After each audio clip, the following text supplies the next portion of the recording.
Democrats are kind of slow, so we have to feel sorry for them. We have to use very small words, like monosyllabic words. Charlamagne, he calls himself Charlamagne de God, but he's Charlamagne the imbecile, I'll call him. He's coming around going, hey, all those lies I said about Trump, I guess he ain't so bad after all. That's good news. We champion you. You're always the last to know. Welcome to the Doug TenNapel channel as we rip on Democrats for being touched. They're touched by an angel. And this is going to end on, I think, on AOC versus Tom Homan, where he destroyed her. Watch this. He's a threat to democracy. He's a fascist. He's flirting with Hitler. That's the fake.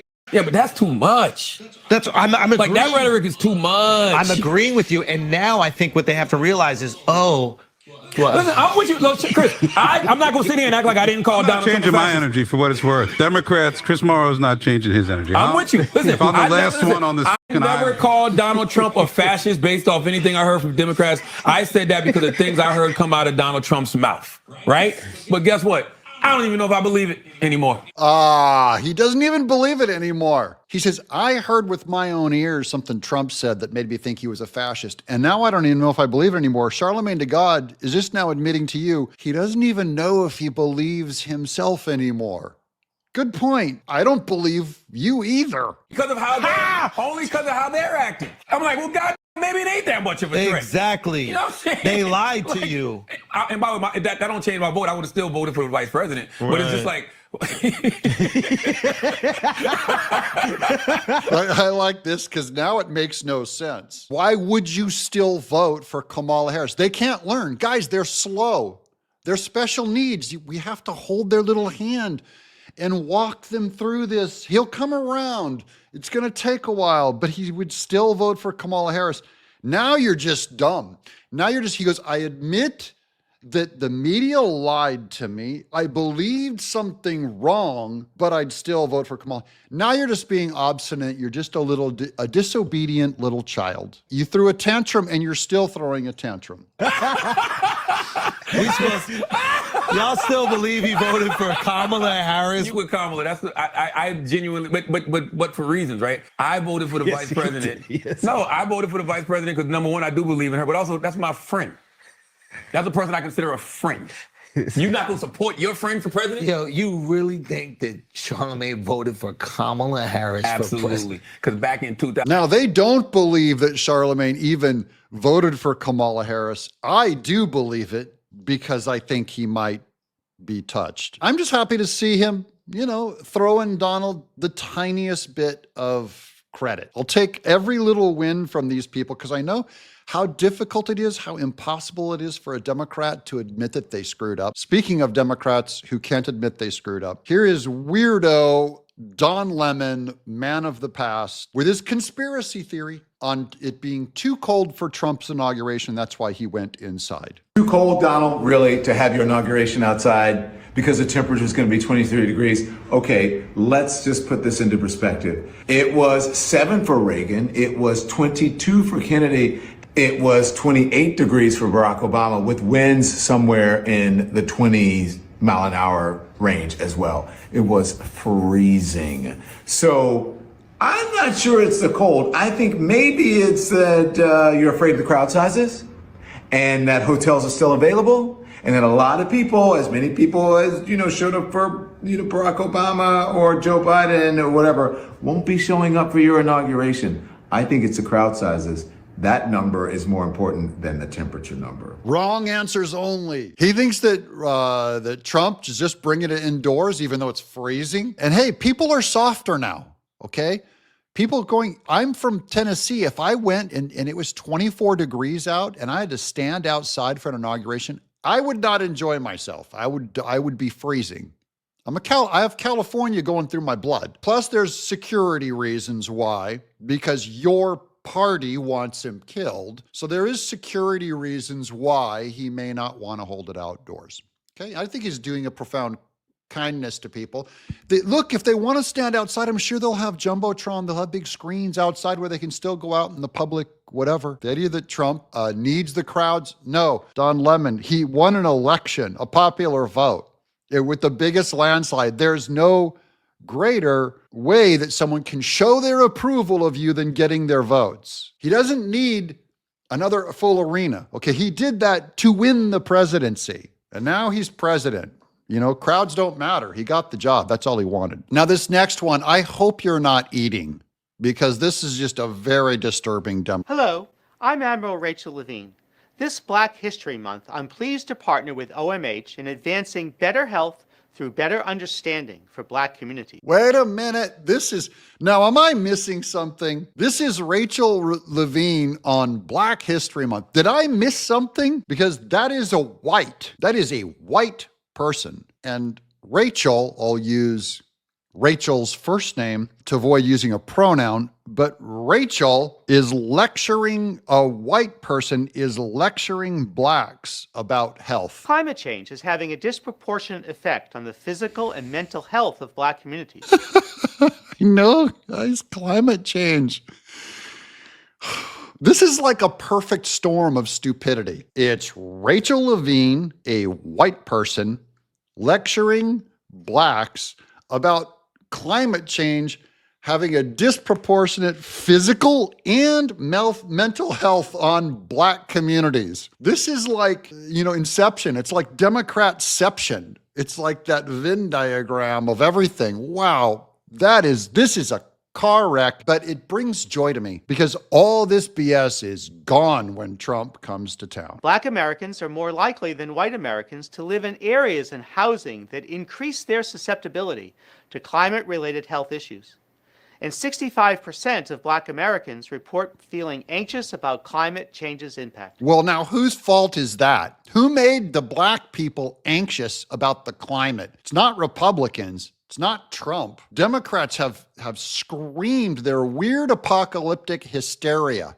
By the way, this goes all the way down to children. Children are terrified. That's one thing Democrats do is they scare. Everyone's terrified. Through our Office of Climate Change and Health Equity and the Office of Environmental Justice, we're working with providers and community leaders to identify innovative approaches that empower communities to address the health consequences linked to climate change. This whole speech was written by Karl Marx. I just want to go back to this one. Through our Office of Climate Change and Health Equity. If that was not a line written by Karl Marx himself, I don't know what is. What a bunch of DEI gobbledygook Providers this and is. community leaders to identify innovative approaches that empower communities to address the health consequences linked to climate change. Empower communities, health consequences. This is like Mad Libs for liberals, where you just put in the word communities, you just throw it in anywhere. Democrats are so dumb, they just like lap it up. They're like, yeah. Communities. I don't even know what the context is, but she said communities and health consequences and climate change. They literally write them on one piece of paper, throw them in a hat, little torn piece of paper, and they pull them out. Communities, the village, climate change, Black health, community project organizer, trans, military for Black Lives Matter, and climate change. These people hate your guts. Visit hhs.gov for more information and tune in next Thursday to hear from another HHS leader on how you can contribute to advancing better health for Black communities. I like that commercial. Tune in next Thursday for your HHX update on how we're going to help those Black communities.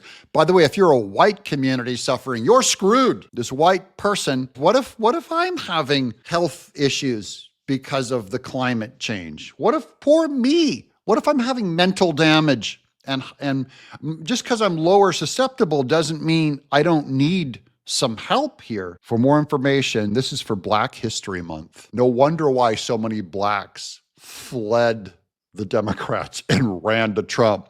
They're like, you know what, Trump, you might be a racist, but you're not that.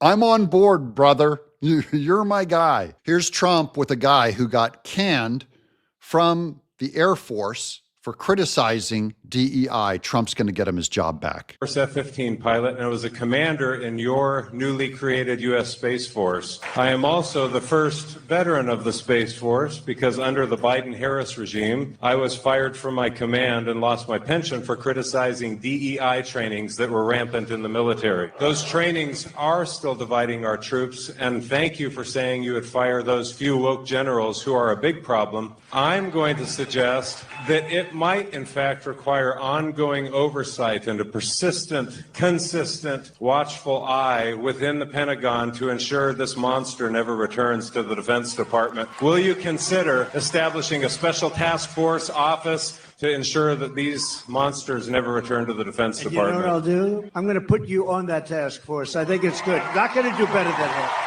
I'll put you on. We're not going to get better than him. Boom, the hunted becomes the hunter. Now, this is what I love about Trump's appointments. He takes the guy that's being oppressed and then puts him in charge of the people who oppressed him. He's going to go in that Pentagon now and say, oh, you fired me, huh? For DEI. Well, now you're canned. Dereliction of duty. Fire the generals. I want to see this guy put in charge of them and fire them. This is good news, man. Guys, there's a new boss in town. His name is Donald Trump, and he's going to clean their clocks. People just fed up with the Democrat lies. What does the upcoming inauguration represent for you? Change. It represents change and it represents honesty. I think people are finally being honest. I think finally, we've heard the narrative silent majority for so long. The silent majority is finally done being silent. We saw it at the polls. And now all these people are so proud to be Trump supporters. I live in LA. Everywhere I go in LA, I see people wearing MAGA hats now. It's because people are finally ready to be honest. What message do you have for people who maybe aren't as excited about Trump's inauguration as you are? Aren't as excited? I totally understand. You have the right to feel that way. And, I would feel the same way if Kamala Harris won. But I think it's worth hope. But hold on. I like what he said about hope. Because, guys, if Kamala Harris won, all we'd have left is hope for the future. Not even for what Kamala Harris did. She would be a disaster. I'd be confident of that. However, I would say put your hope in the future because we lost. So at the very least, someone who thinks Trump is totalitarian evil, those people in LA that he's talking about, I would hope that they could get some hope, have some hope in the future. And, I'd be open if you see good things happening and you start getting evidence that you were wrong, just like Charlamagne the God is willing to do. Stay open. You might be surprised. Give me a forecast of how culture might change under MAGA. Well, I think you're going to see less forced diversity. I think diversity is a beautiful thing when it's like organic and it's natural and you cast people in the right roles. But you're going to start seeing, a normal straight white couple again that might happen to be Christian as well. You're going to see higher quality because of that too. When you're not casting based on this limited pool of people based on their demographic and background and rather just casting based off of their skill sets, I think you're going to see higher quality in everything.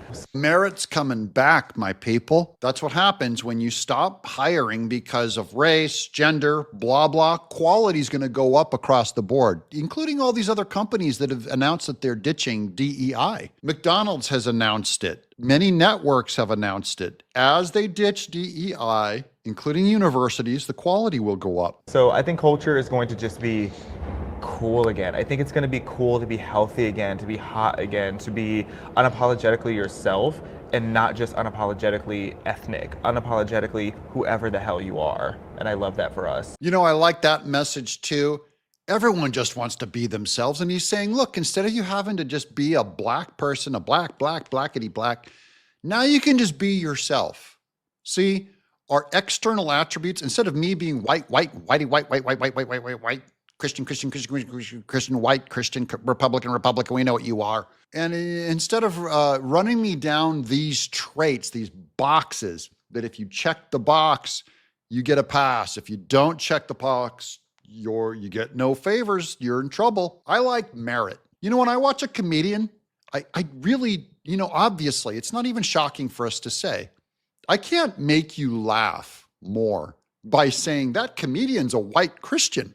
Therefore, you will laugh more. Look, I could show you a black Marxist And if he's funny as heck, we will both be rolling on the floor laughing at him. You actually get a better response with the truth anyways. And just screw all these boxes, guys. I don't care what box you check. I care what your actions are, really. As promised, here's Homan back in the day in a committee being Tom Homan being cross-examined by AOC. She's cute, but dumb as a rock. And Tom Homan is not cute, but really wise. And so the recommendation of the many that you recommended family separation. I recommended zero tolerance.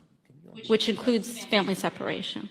The same as is with every U.S. citizen parent gets arrested when they're with a child.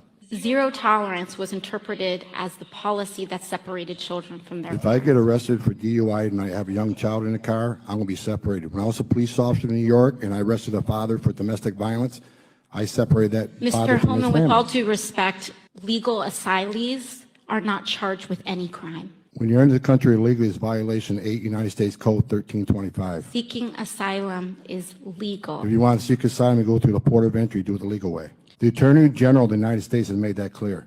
Okay. Okay, he's got her. Here's Jayapal coming in to rescue her. Jayapal. You know, I have this thing, I'll tell you what I believe about all leftists. And Jayapal and really AOC, but especially Jayapal is she's an empty-headed Marxist. And when you lose an argument, you raise your voice and in fact, if you raise your voice and it still doesn't work, if you raise your feminist screeching Karen voice and it still doesn't work, then you get violent and watch how she bangs the gavel here. I think she does furniture damage. Respect the chair's authority. I respect the chair's authority, but the chair... Mr. Homan! You work for me. I'm a taxpayer. I'm a taxpayer. You work for me. The witness will suspend.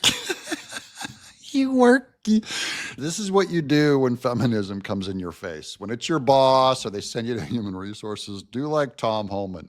He just states the facts. He goes, look, I pay your salary. You work for me. I'm not going to sit here and be afraid. You can hit that hammer all you want, man. Tom Homan. And he gives us men, he's like our saint. He's our advocate.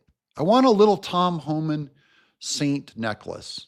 Okay, I'm not Catholic, but I'll wear a Tom Homan portrait to remind me to be a man who does his job and does not care what people think, because he's here to save women's lives, to save children's lives, to secure his country.